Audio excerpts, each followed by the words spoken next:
একটা দায়িত্বশীল ব্যক্তি বলেছেন যে এই মব হচ্ছে সেলিব্রেশন। আপনি খুঁজে দেখবেন কে বলেছিলেন। তো মব কি করে সেলিব্রেশন হয়? ফলে মবকে উৎসাহ দেওয়া হয়েছে।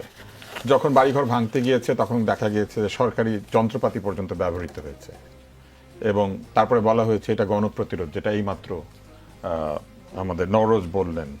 আগুন একটা বাড়িতে দেওয়া হচ্ছে, ওই বাড়ি থেকে শুধু ফ্যাসিস্ট এনেবলারই থাকে? ওই বাড়িতে বিড়াল থাকে, কুকুর থাকে, কবুতর থাকে।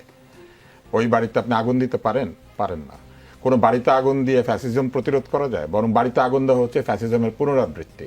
আপনি ফ্যাসিজমকে প্রতিরোধ করবেন আদর্শ দিয়ে, ফ্যাসিজমকে প্রতিরোধ করবেন ভোট দিয়ে, ফ্যাসিজমকে প্রতিরোধ করবেন প্রয়োজনীয় সংস্কার দিয়ে, এবং ফ্যাসিজমকে প্রতিরোধ করবেন যারা ফ্যাসিস্ট তাদের সুবিচার নিশ্চিত করে।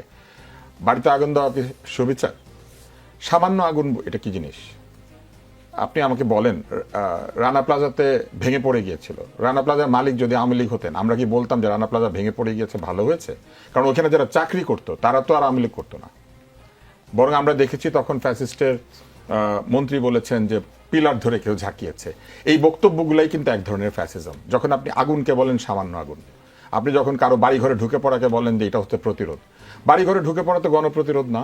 বরং সত্যিকার যারা সংস্কার চায়, তারা দেশের সুবিচার নিশ্চিত করবে, তারা পুলিশ, সেনাবাহিনী বা অন্য যারা আছেন যারা আইন শৃঙ্খলা রক্ষার দায়িত্বে, তাদেরকে ব্যবহার করবেন সুবিচার নিশ্চিত করার জন্য। কেউ ধরা পড়লেই তাকে আপনি ছাড়াতে চলে যান। ছাড়াতে চলে যাওয়ার অধিকার কোন সংবিধান কিংবা কোন আইন দিয়েছে যে আপনি চলে যেতে পারেন কাউকে ছাড়াতে, এবং ছাড়ানোর জন্য আপনি সেখানে তদবির করতে পারেন? এটাই তো তদবির। এই তদবিরের বিরুদ্ধেই তো জুলাই বিপ্লব হয়েছিল।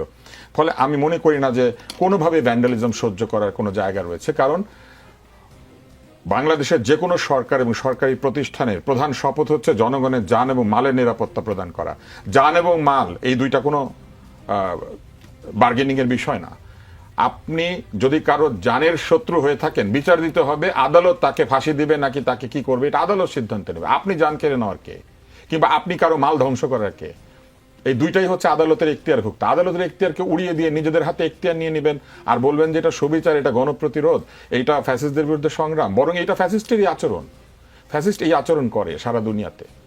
ফলে আমি মনে করি না যে এই বক্তব্য সমর্থন করার কোনো জায়গা আছে। বরং আমি সম্পূর্ণভাবে মনে করি সেনাবাহিনীর ব্রিগেডিয়ার জেনারেল যেটা বলেছেন, এইটাই একজন আইন শৃঙ্খলার সঙ্গে জড়িত ব্যক্তির বা একটা বাহিনীর সঙ্গে জড়িত ব্যক্তির এটাই ভাষ্য হওয়া উচিত। কারণ তাদের কাছে সব নাগরিকই নাগরিক।